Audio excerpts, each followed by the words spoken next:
Dream classes. आज का जो हमारा टॉपिक है वो है आईयूपीएससी नामकरण। तो स्टार्ट करते हैं आज के टॉपिक को। आईयूपीएससी नामकरण की बात करें तो इसके बारे में कई बातें जो है वो हम डिस्कस कर चुके हैं। आई थिंक आप लोगों ने खूब प्रैक्टिस की होगी इसकी और आपको काफी इस चीज के बारे में नॉलेज भी हो गया होगा।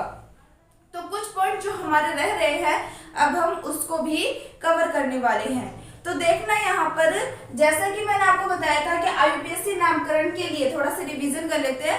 आईयूपीएससी नामकरण के लिए क्या क्या चीजें जरूरी है तो आपको ध्यान में रखना है कि आईयूपीएससी नामकरण के लिए सबसे पहली बात कि हमें क्या करना होता है। जब भी हम नामकरण करते हैं तो हमें पूर्व लगन, कार्बन परमाणु की संख्या और अनुलग्न के हिसाब से नाम देना पड़ता है। यहाँ तक बात क्लियर थी। मैंने आपको बताया था कि आपके पास कोई भी यौगिक है, कोई भी कंपाउंड है, तो सबसे पहले आपको कार्बन परमाणु की संख्या देखनी है। कार्बन परमाणु की संख्या के हिसाब से उसका नाम देना है। अब आपके अगर यौगिक में कोई भी प्रतिस्थापी समूह जुड़ा होता है तो उसका नाम हमेशा पूर्व लगन के रूप में उपयोग में लिया जाता है। और अगर आपके कार्बन के यौगिक के साथ डबल बॉन्ड या ट्रिपल बॉन्ड आ जाते हैं तो उसके लिए हम क्या यूज करते हैं, अनुलग्न, यानी उसको हम आखिर में लिखते हैं। ये सब नॉर्मल बातें हैं। उसके बाद मैंने आपको बताया था कि जो कार्बनिक यौगिक होते हैं उसमें जो हमारा कार्बन का परमाणु होता है उसमें अगर आपके दो तरीके से नाम नेमिंग अगर आपको देनी होती है। जैसे मान लो हम कभी भी नामकरण करते हैं तो नामकरण के दौरान हम देखते हैं कि कार्बन श्रृंखला जो होती है ना उसका जो नंबर है वो दो तरफ से आ रही है। तो हमें डिसाइड करना पड़ता है कि हम इसे नंबर कौन सी दिशा से दे जो ज्यादा सही रहेगा। तो इसके लिए मैंने आपको कहा था कि आप ध्यान रखना जहां से आपकी कार्बन लंबी श्रृंखला को चयन करे वहीं से आपको नंबरिंग देनी होती है और आप यही करते हैं। नेक्स्ट पॉइंट मैंने आपको बताया था कि दूसरी बात आपको ये ध्यान में रखनी होती है कि पहली बात ये कि कार्बन की लंबी से लंबी श्रृंखला का चयन। तो दूसरी बात ये कि जो कार्बन की लंबी श्रृंखला है उसमें जितने भी प्रतिस्थापी ग्रुप जुड़े हुए हैं उन प्रतिस्थापी ग्रुप को भी कम अंक मिलना चाहिए। इस बात का भी विशेष ध्यान रखना होता है। ये हो गया दूसरा पॉइंट। अब बात आती है कि अगर मान लो आपके पास कई सारे प्रतिस्थापी ग्रुप हो, जैसे मान लो हम यहाँ पे एग्जांपल लेके आए, आपको समझ आ जाएगा कि जैसे मान लो ये आपके पास क्या है, एक कार्बनिक यौगिक है। अब इस कार्बनिक यौगिक के अंदर अगर हम नंबरिंग दे तो नंबरिंग यहाँ पर हम तीन तरीके से देख सकते हैं। कितने तरीके से? तीन तरीके से। कैसे? ध्यान देना। एक तो हम नंबरिंग दे सकते हैं इस तरीके से 1 2 3 4 5 6। क्लियर बात? या फिर हम नंबरिंग इसको दे सकते हैं इस तरीके से 1 2 3 4 5 6। अब आप बोलोगे कि मैम क्या फर्क पड़ता है नंबरिंग एक। अब बात आती है कि तीसरे तरीके से कैसे दे सकते हैं। तो तीसरे तरीके से अपने यहाँ से भी नंबरिंग स्टार्ट कर सकते हैं। तो आपको पता है अगर हम यहाँ से नंबरिंग स्टार्ट करते हैं 1 2 3 4 5 6 तो ये तो वैसे भी गलत हो जाएगा। क्यों गलत हो जाएगा? क्योंकि अगर हम यहाँ से देते हैं तो जो हमारा ट्रिपल बॉन्ड है वो काफी अधिक नंबर प्राप्त कर रहा है। और आपको ये विशेष रूप से ध्यान रखने के लिए मैंने आपको कहा था कि अगर डबल बॉन्ड या ट्रिपल बॉन्ड आ जाता है तो हमें उसे कम से कम अंक देना होता है। ये बात क्लियर है? यानी जो तीसरे तरीके का है ना उसे तो हम कैंसिल ही कर देते हैं। अब देखते हैं कि इन दोनों तरीकों में से हम कौन सा तरीका यूज करेंगे। अगर हम यहाँ से देखें तो भी हमारे जो ट्रिपल बॉन्ड है वो दूसरे नंबर वाले कार्बन के साथ जुड़ता है, प्लस हमारी जो कार्बन श्रृंखला है वो 6 की 6 है। तो अब यहाँ से नंबरिंग दे। अब ध्यान क्या चीज रखना है, तो यहाँ पे एक नया जो विशेष मुख्य रूप से आपको ध्यान रखने की बात है वो एक नया पॉइंट आपको ये और ध्यान में रखना है कि नंबरिंग हमें देनी होती है कि पहली बात लंबी से लंबी कार्बन श्रृंखला हो, दूसरी बात जो डबल बॉन्ड ट्रिपल बॉन्ड हो या जो प्रतिस्थापी समूह उसको कम से कम नंबर मिले, तीसरी बात नंबरिंग वहां से देनी चाहिए जहां से आपके ज्यादा से ज्यादा प्रतिस्थापी ग्रुप बने। नहीं समझोगे मेरी बात को? देखो यहाँ पर अगर आप नंबरिंग देते हो इसके अकॉर्डिंग, जो ऊपर वाली नंबरिंग लिखी है मैंने, अगर इसके अकॉर्डिंग देते हो तो पहली बात जो हमारी कार्बन चेन है वो 6 नंबरों की होगी। दूसरी बात, हमारे चौथे नंबर पे क्या होगा, एक इतना बड़ा प्रतिस्थापी समूह जुड़ा होगा। यहाँ पर ये आइसोप्रोपिल है, ठीक है। तो ये जो आपका प्रतिस्थापी समूह है ये केवल एक ही है, लेकिन अगर मैं नंबरिंग इस अकॉर्डिंग देती हूँ, तो ध्यान से देखना, नंबरिंग इस अकॉर्डिंग देती हूँ तो मेरे पास क्या है, ये लंबी मुख्य श्रृंखला के रूप में कार्य कर रहा है ना। और एक्स्ट्रा में यहाँ पर कितने प्रतिस्थापी समूह हो जाएंगे, एक 4th नंबर कार्बन से जुड़ा हुआ प्रतिस्थापी समूह और एक 5th नंबर कार्बन से जुड़ा हुआ प्रतिस्थापी समूह।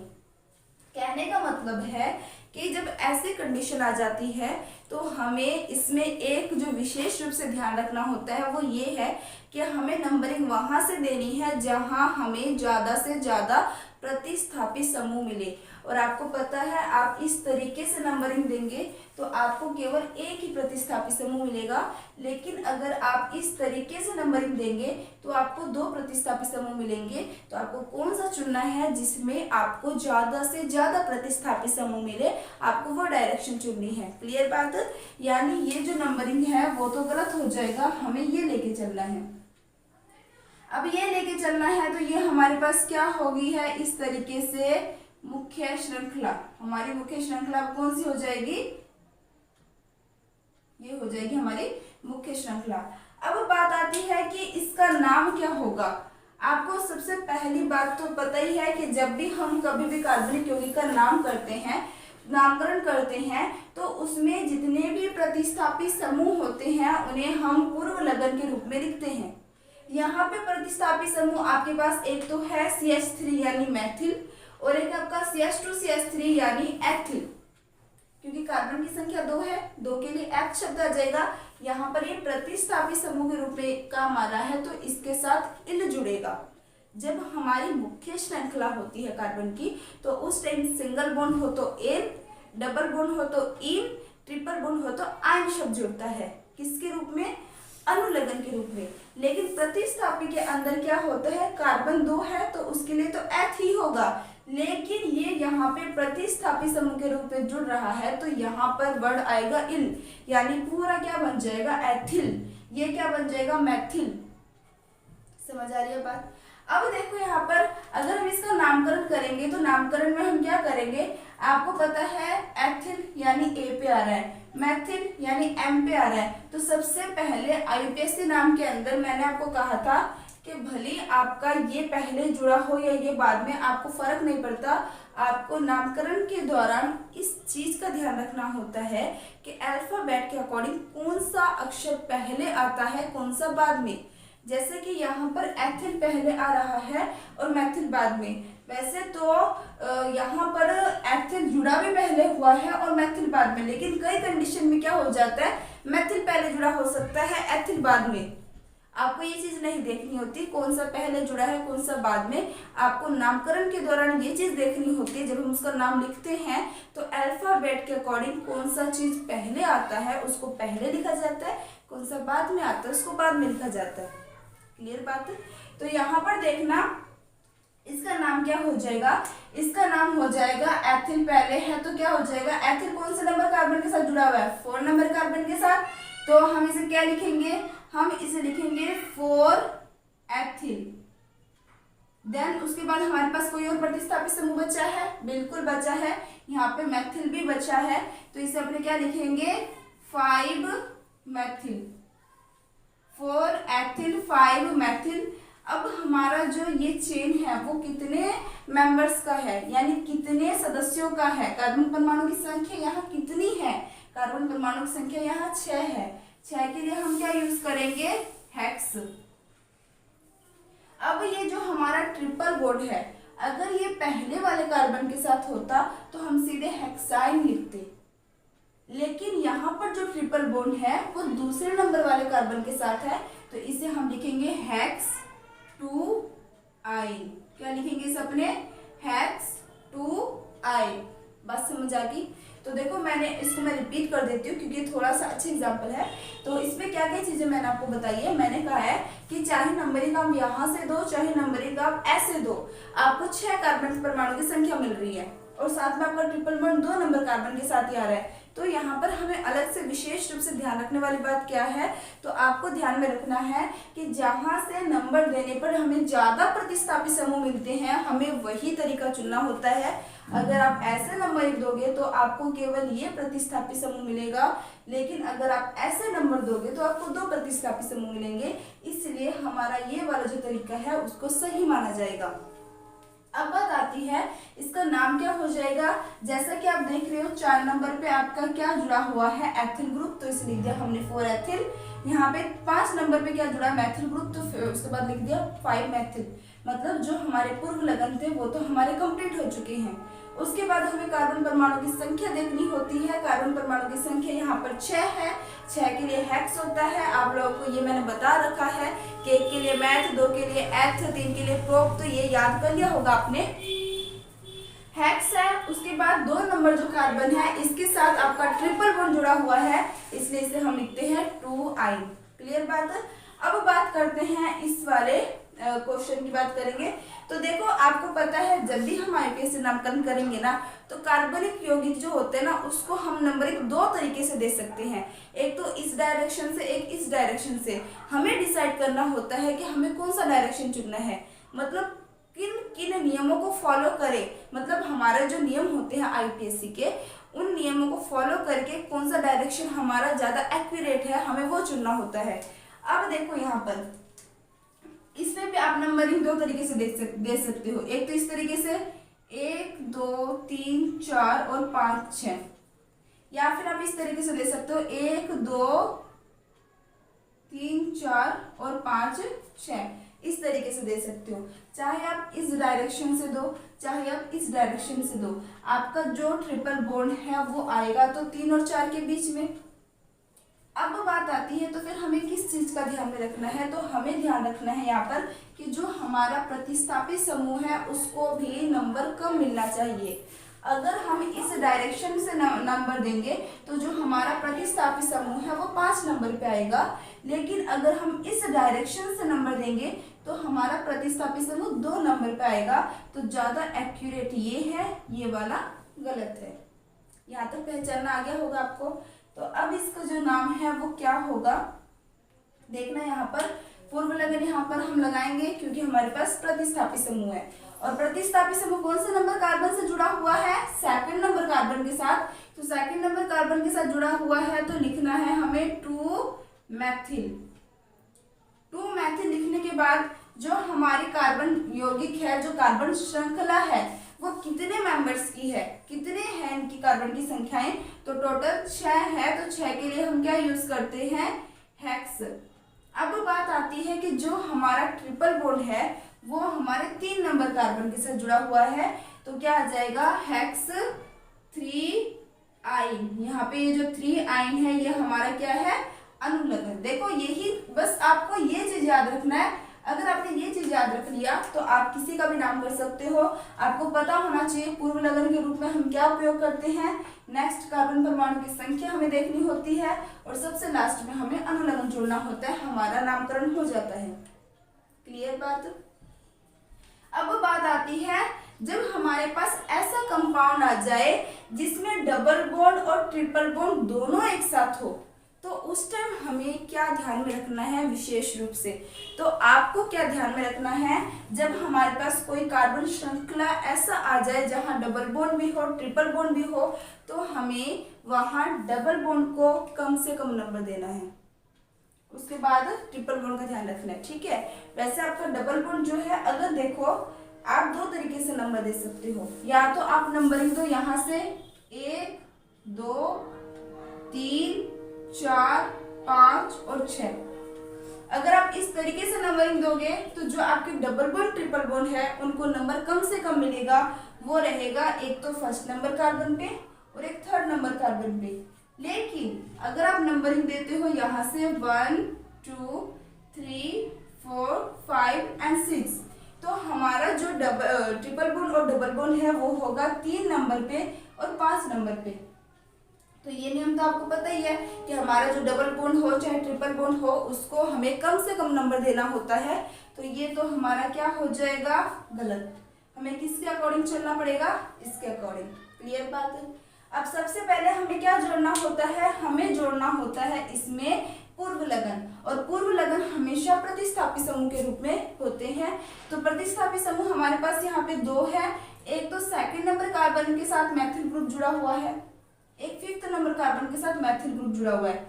अच्छा, मैंने आपको एक बात और बताई थी कि जब आपके प्रतिस्थापी समूह सेम हो और एक से अधिक बार आ जाए तो उस टाइम हम क्या शब्द यूज करते हैं, उस टाइम हम शब्द यूज करते हैं, अगर एक बार होता है तो मोनो, या फिर एक बार हो तो लिखने की जरूरत भी नहीं होती, लेकिन अगर कोई प्रतिस्थापी समूह सेम हो और दो बार आ जाए तो वहां पे हम वर्ड यूज करते हैं डाई, तीन बार आ जाए ट्राई। तो इसके लिए भी मैंने आपको बता रखा था कि भाई कैसे 4 के लिए 5 के लिए यूज करना है, तो आई थिंक वो भी आपने याद किया होगा। तो अब देखो यहाँ पर इसका नामकरण कैसे होगा कि एक तो आपके 2 नंबर कार्बन के साथ और एक आपके 5 नंबर कार्बन के साथ मैथिल ग्रुप जुड़ा हुआ है, 2 बार जुड़ा हुआ है। सेम ग्रुप जब 2 बार जुड़ जाए तो हमारा क्या वर्ड, हम कौन सा वर्ड यूज करते हैं, डाई। और कौन सा ग्रुप जुड़ा हुआ है, मैथिल। देखना यहाँ पर 2 5 डाई मैथिल, क्लियर बात, 2 5 डाई मैथिल, ठीक है। अब बात आती है यहाँ पर जो कार्बन की संख्या है वो कितनी है, 6 है। तो 6 के लिए हम कौन सा वर्ड यूज करते हैं, हेक्स यूज करते हैं। उसके बाद हमारे पास जो ट्रिपल बॉन्ड है वो हमारे 3 नंबर के कार्बन के साथ जुड़ा हुआ है, तो इसको हम लिखेंगे हेक्स 3 आइन, और यहाँ पर क्या आ जाएगा आपका 1 इन, हेक्स 3 आइन 1 इन। इस तरीके से इसका नामकरण हो जाएगा।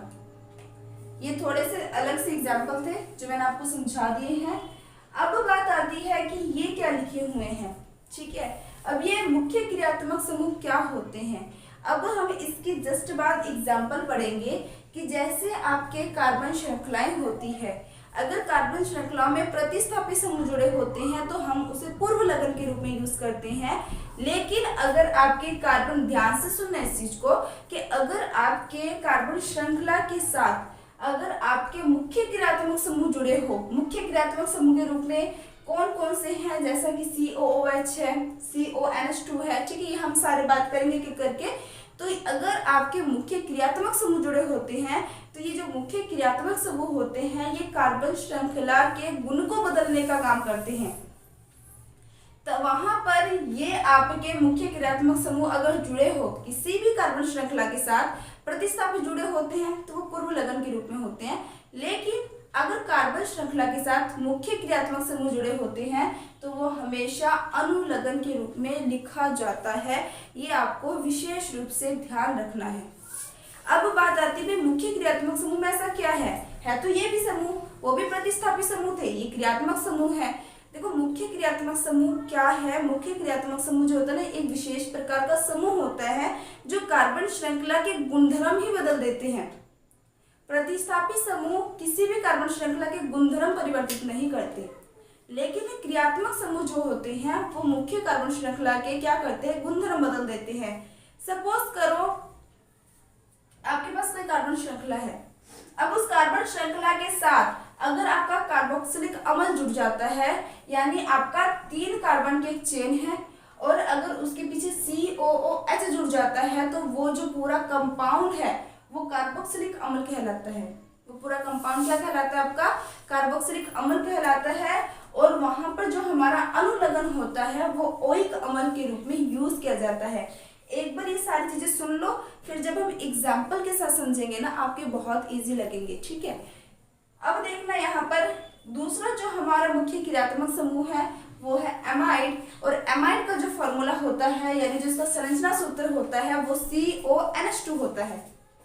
CONH2 इसका नाम भी एमाइड है और इसमें जो हमारा अनुलग्न लगता है वो भी एमाइड ही रहेगा। नेक्स्ट आता है आपका एल्डिहाइड। एल्डिहाइड के अंदर क्या होता है कि हमारा जो संरचनात्मक समूह होता है वो होता है CHO और इसका जो अनुलग्न होता है वो होता है आपका एल, ठीक है। नेक्स्ट आता है आपका कीटोन ग्रुप। कीटोन ग्रुप में क्या होता है, जब कार्बन डबल बॉन्ड ऑक्सीजन के साथ जुड़ा होता है तो उसे कीटोन ग्रुप कहते हैं। और यहाँ पर जो इसका अनुलग्न होता है वो होता है on.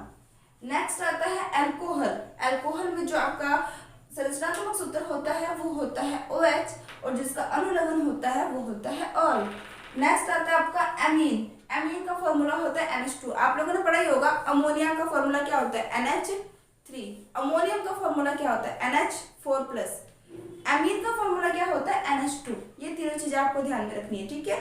NH3 ammonia, NH4+ ammonium, और NH2 क्या होता है आपका एमीन, ठीक है। एमीन इसका नाम है और इसका संरचना सूत्र क्या होता है NH2 होता है, और इसमें जो अनुलग्न हम यूज करते हैं वो होता है एमिनो। नेक्स्ट अपने बात करते हैं, ये होता है आपका एनहाइड्राइड। एनहाइड्राइड जो होता है इसका संरचना सूत्र क्या होता है COOCO। क्या होता है COOCO। और यहाँ पर जो इसका फॉर्मूला अनुलग्न होता है वो होता है ओइक एनहाइड्राइड। नेक्स्ट अपने बात करते हैं सल्फोनिक अम्ल के बारे में। तो सल्फोनिक अम्ल का फॉर्मूला क्या होता है SO3H, और यहाँ पर जो इसका अनुलग्न होता है वो होता है सल्फोनिक अम्ल ही होता है। आई थिंक यहाँ तक तो बातें क्लियर होंगी, और ये तो तब समझ आएगी जब हम इसको एग्जाम्पल के साथ करेंगे। तो अब जल्दी से इसका स्क्रीनशॉट ले लो। अब हम जिन क्रियात्मक समूह के बारे में बात कर रहे थे उनकी एग्जाम्पल के साथ उनको समझेंगे तो आपको ये बहुत इजी लगेगा।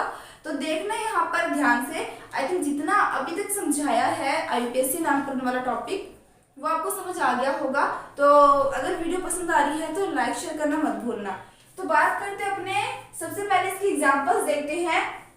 तो अगर आप इस चेन को देखते हो तो इस चेन में आपको मुख्य क्रियात्मक समूह दिखाई दे रहा होगा, और यहाँ पर जो मुख्य क्रियात्मक समूह है वो आपका ये रहा। यहाँ पे जो हमारा मुख्य क्रियात्मक समूह है वो क्या है आपको दिख रहा होगा। यहाँ पर मुख्य क्रियात्मक समूह है COOH। क्या है COOH। और आपको पता है कि अगर मुख्य क्रियात्मक समूह COOH होता है तो वहां पर हमारा जो मुख्य क्रियात्मक समूह कौन से यौगिक का हो गया, कौन से कंपाउंड का हो गया, कार्बोक्सिलिक अम्ल ग्रुप का हो गया, ठीक है।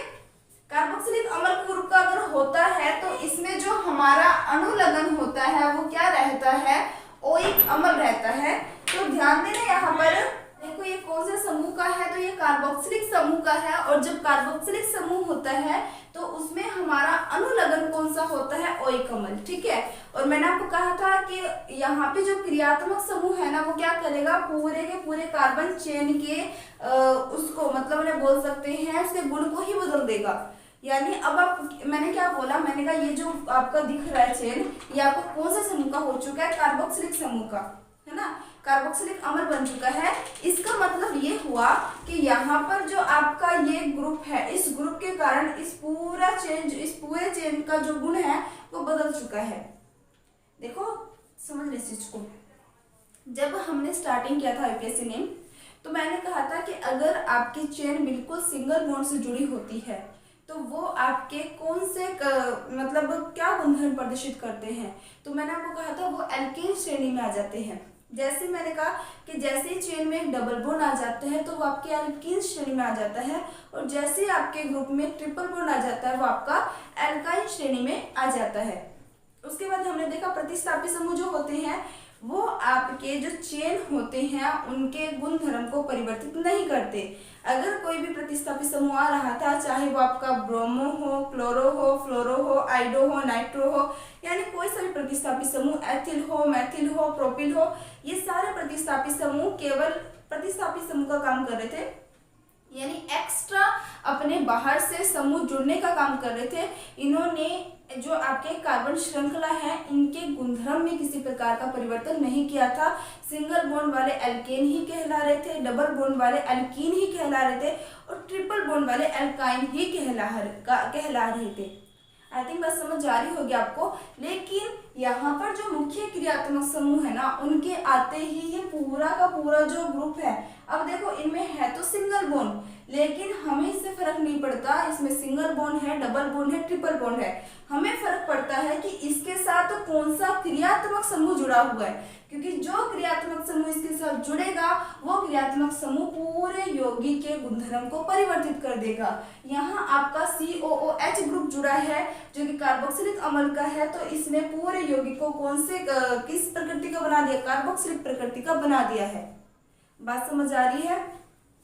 अब देखो यहाँ पर इसका नाम क्या हो जाएगा, इसका नाम हो जाएगा, तरीका वही है, कार्बन की जो श्रृंखला है वो कितनी है, 4 नंबर है। देखो यहाँ पर कार्बन जो है इसको, अब जो हमारा क्रियात्मक समूह होता है ना उसको हमें क्या करना है, कम नंबर देना है। ये रूल तो हर एक में सेम रहेगा, चाहे प्रतिस्थापी समूह हो, चाहे क्रियात्मक समूह हो, चाहे डबल बॉन्ड हो, चाहे ट्रिपल बॉन्ड हो, इनको हमें कम से कम नंबर देना होता है हर बार। तो इसमें तो कोई पजलेशन नहीं होगी आपको, ठीक है। तो यहाँ पर देखना कि इसको हम नंबरिंग कैसे देंगे, इसको दे दिया मैंने फर्स्ट नंबर, इसको सेकंड, इसको थर्ड और इसको फोर्थ, क्योंकि हमारा जो क्रियात्मक समूह होता है उसे हमें कम नंबर देना है। अब यहाँ पर जो हमारा कार्बन है वो कितने नंबर का चेन बना रहा है, 4 नंबर का चेन बना रहा है। क्या इसमें कोई पूर्व लगन है, नहीं है। जब इसमें कोई पूर्व लगन नहीं है तो क्या इसमें कोई पूर्व लगन जुड़ेगा, नहीं जुड़ेगा। उसके बाद देखोगे आप कि इसमें आपके कार्बन की श्रृंखला कितनी है, पूर्व लगन नहीं है, तो हमें ये नहीं लिखना। कार्बन परमाणु की संख्या कितनी है, 4 है। तो कार्बन परमाणु संख्या जब 4 होती है तो वहां पर हमारा कौन सा शब्द यूज किया जाता है, तो मैंने आपको बताया था 1 के लिए मैथ, 2 के लिए एथ, 3 के लिए प्रोप और 4 के लिए ब्यूट। यहाँ पे कौन सा शब्द आ जाएगा, ब्यूट। अब बात आती है कि ब्यूट के बाद जो हमारा अनुलग्न रहेगा वो डिपेंड करता है कि इस कार्बन चेन में कौन सा क्रियात्मक समूह जुड़ा हुआ है। आपको दिख रहा है कि यहाँ पे कार्बोक्सिलिक अम्ल जुड़ा हुआ है और कार्बोक्सिलिक अम्ल का जो क्रियात्मक समूह है वहां पे इसका अनुलग्न होता है ओइक अम्ल, यानी इसके साथ क्या जुड़ जाएगा, इसके साथ जुड़ जाएगा आपका ओइक अम्ल।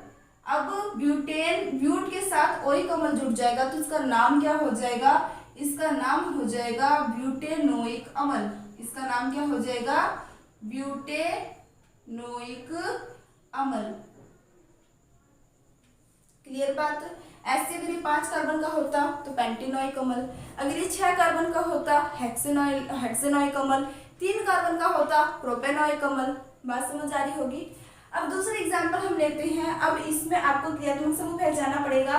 तो यहाँ पे जो क्रियात्मक समूह है वो कौन सा है, आपका एमाइड। एमाइड, क्योंकि हमें पहचान किससे हो रही है, यहाँ पे उपस्थित संरचना सूत्र से। यहाँ पे संरचना सूत्र क्या है, CuNH2 CuNH2। अब ये जो संरचना सूत्र है ये तो एमाइड का है, लेकिन यहाँ पे अनुलग्न भी क्या होता है, अनुलग्न भी यहाँ पर हमारा एमाइड ही रहेगा।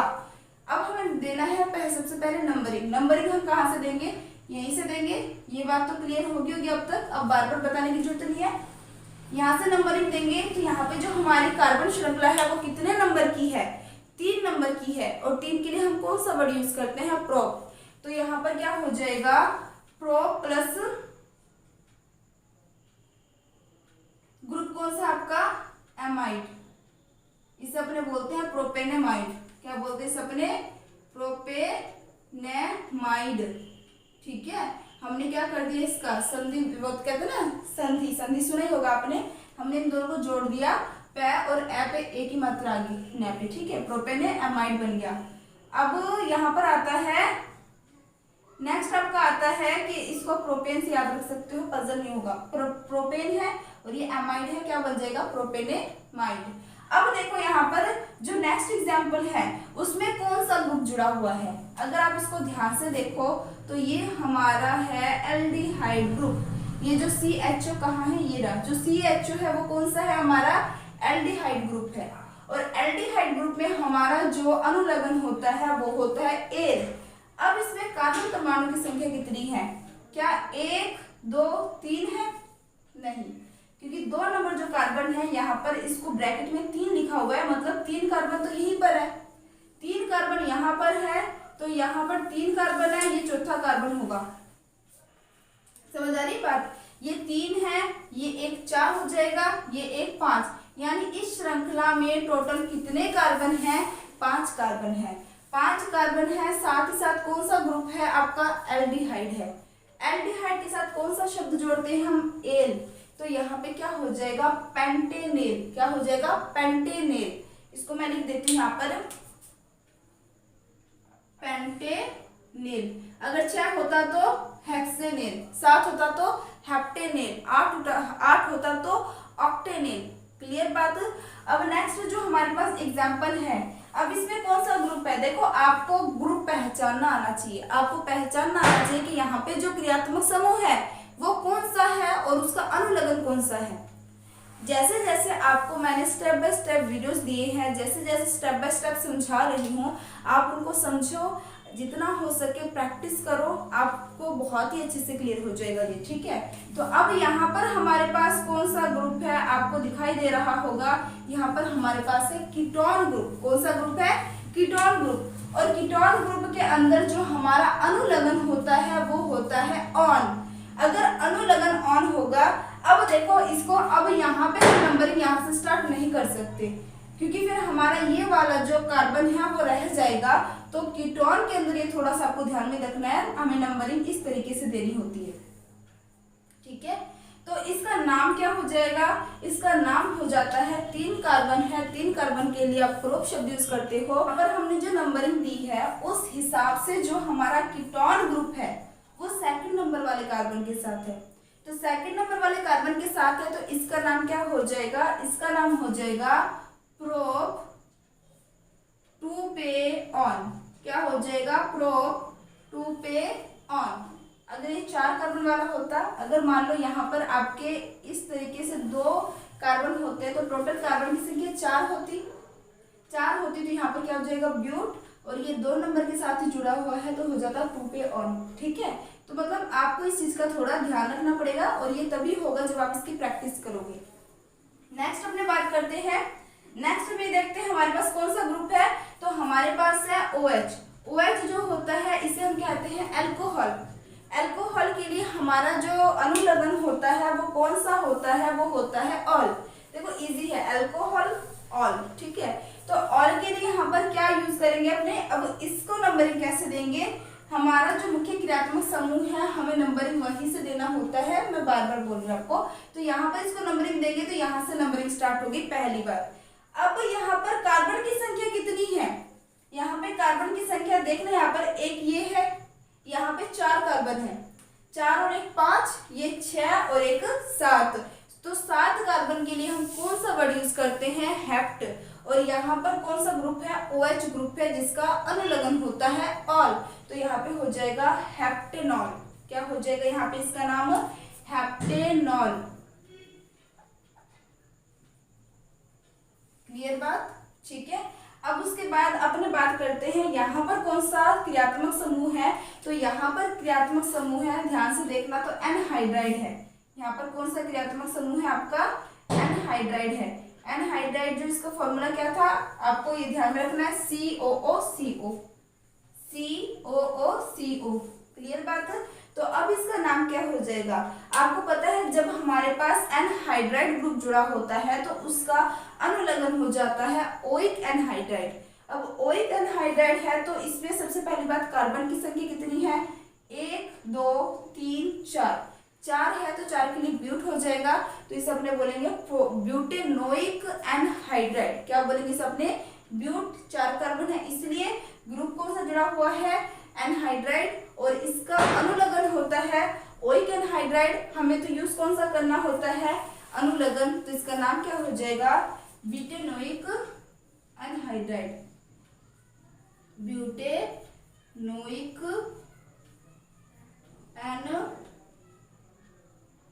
एनहाइड्राइड। क्लियर बात? तो आई थिंक यहाँ तक जो है आपको सारा समझ आ गया होगा। तो अगर आपको ये सारा समझ आ रहा है तो लाइक शेयर करना मत भूलना। तो इसको जल्दी से इसका स्क्रीनशॉट ले लीजिए। आई थिंक आपने स्क्रीनशॉट तो ले लिया होगा और जितने भी टॉपिक्स आपको क्लियर करवाए हैं आपको सारे समझ आ गए होंगे। और अगर समझ आ रहे हैं तो लाइक शेयर करना मत भूलना। आपके लाइक शेयर से मुझे मोटिवेशन मिलता है कि मैं आप लोगों के लिए ऐसे वीडियोस और लेके आऊँ। और हाँ, जिन बच्चों को ड्रीम क्लासेस में मेरे लर्निंग ऐप का नहीं पता, जिनको पैड कोर्स का नहीं पता, वो ड्रीम क्लासेस के लर्निंग ऐप से मेरे पैड कोर्स को परचेज कर सकते हैं। और ये 21 तारीख तक का जो आपका ऑफर है उससे आप इसका लाभ उठा सकते हैं। तो इसी तरीके से आप लोग हंसते रहिए, मुस्कुराते रहिए और पढ़िए 12th केमिस्ट्री मेरे साथ। All the best, take care, bye bye.